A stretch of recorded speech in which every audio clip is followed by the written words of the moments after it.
Selamat pagi semua. Pagi. Kita mengadakan rapat hari ini untuk mengevaluasi kondisi ekonomi perusahaan dan membahas langkah-langkah strategis ke depan. Dengan kondisi pasar yang semakin kompetitif dan biaya operasional yang meningkat, kita harus mencari solusi terbaik agar tetap bertahan dan berkembang. Saya ingin kita membahas efisiensi keuangan, produksi, dan strategis pemasaran. Bisa Anda jelaskan kondisi keuangan perusahaan saat ini? Selamat pagi Bu Ica dan rekan-rekan. Dari laporan keuangan terbaru, pendapatan kita meningkat sekitar 12% dibanding kuartal sebelumnya. Namun, ada peningkatan biaya produksi sebesar 9%, terutama pada bahan baku dan distribusi. Jika ini dibiarkan, margin keuntungan kita bisa semakin kecil. Dari sisi anggaran, kami sudah mengidentifikasi beberapa pengeluaran yang bisa dioptimalkan. Salah satu pos terbesar adalah biaya logistik. Kita masih terlalu bergantung pada pihak ketiga dan ini meningkatkan biaya distribusi. Itu menjadi perhatian serius. Apakah ada alternatif yang bisa kita pertimbangkan? Opsinya adalah bekerja sama dengan lebih dari satu penyedia logistik untuk mendapatkan harga yang lebih kompetitif. Selain itu, kita bisa mengoptimalkan rute distribusi agar lebih efisien. Saya setuju. Selain logistik, kita juga harus melihat penggunaan anggaran di bagian produksi dan pemasaran. Jika ada pemborosan, kita harus segera kurangi. Baik, sekarang mari kita bahas bagian produksi. Ina, bagaimana situasi di lapangan? Produksi menghadapi tantangan utama dari kenaikan harga bahan baku. Kami sedang mencari alternatif pemasok yang lebih murah, tetapi tetap mempertahankan kualitas. Selain itu, efisien di pabrik menjadi fokus utama kami. Kami sudah mulai menerapkan pengurangan limbah produksi dan mengatur ulang jadwal kerja agar lebih optimal. Dengan begitu, kita bisa menghemat biaya energi dan bahan baku. Ada kendala dalam implementasi ini? Salah satu tantangan adalah menyesuaikan jadwal produksi dengan permintaan pasar. Kadang ada lonjakan permintaan yang membuat produksi harus berjalan lebih cepat sehingga biaya operasional meningkat.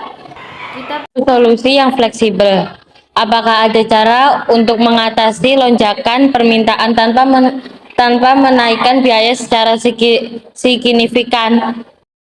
Salah satu opsinya adalah meningkatkan stok bahan baku pada periode tertentu agar kita bisa memproduksi lebih cepat saat permintaan naik. Namun, ini membutuhkan perencanaan yang lebih matang. Baik, saya ingin bagian produksi menyusun strategi stok bahan baku agar lebih efisien tanpa menimbulkan biaya penyimpanan yang berlebihan. Sekarang, mari kita bahas pemasaran. Andi, bagaimana situasi pasar saat ini? Persaingan semakin ketat, Bu. Beberapa kompetitor mulai menurunkan harga untuk menaikkan pelanggan. Tetapi strategi ini tidak selalu menguntungkan dalam jangka panjang. Saya menyarankan kita lebih fokus pada defensi produk dan peningkatan loyalitas pelanggan. Salah satu strategi yang bisa kita coba adalah memberikan nilai tambah seperti layanan purna jual atau garansi yang lebih panjang. Ini bisa meningkatkan kepercayaan pelanggan tanpa harus menurunkan harga. Itu ide bagus. Selain itu, bagaimana perform pemasaran digital kita?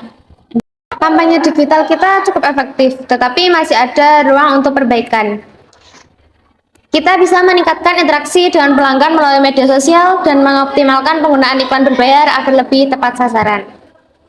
Saya juga berpikir kita bisa bekerja sama dengan beberapa influencer untuk meningkatkan exposure merek. Tren saat ini menunjukkan bahwa pelanggan lebih percaya rekomendasi dari orang yang mereka ikuti di sosial media. Bagus, saya ingin bagian pemasaran menyusun strategi digital yang lebih agresif, termasuk kerjasama dengan influencer dan optimas iklan online. Saya akan memastikan strategi keuangan ini bisa segera dijalankan dan melaporkan progresnya dalam rapat berikutnya. Kami akan menguji beberapa alternatif pemasok dan memberikan laporan perbandingan dalam 2 minggu ke depan. Kami akan mulai menjalankan strategi pemasaran digital dan mengukur efektivitasnya dalam 1 bulan ke depan. Saya akan mengawasi efektivitas kerjasama dengan influencer dan hasil dari promosi digital. Bagus, saya ingin semua divisi mulai menerapkan strategi ini dan memberikan laporan perkembangan dalam 2 minggu ini. Jika ada kendala, segera komunikasi agar kita bisa atasi bersama. Saya akan memastikan semua alokasi anggaran berjalan sesuai rencana tanpa pemborosan. Kami juga akan terus meningkatkan efisien produksi dan memastikan semua strategi berjalan lancar. Jika tidak ada hal lain, kita cukupkan rapat ini. Saya ingin semua strategi yang telah kita sepakati bisa segera tereksekusi dengan baik. Terima kasih atas kerjasamanya semua.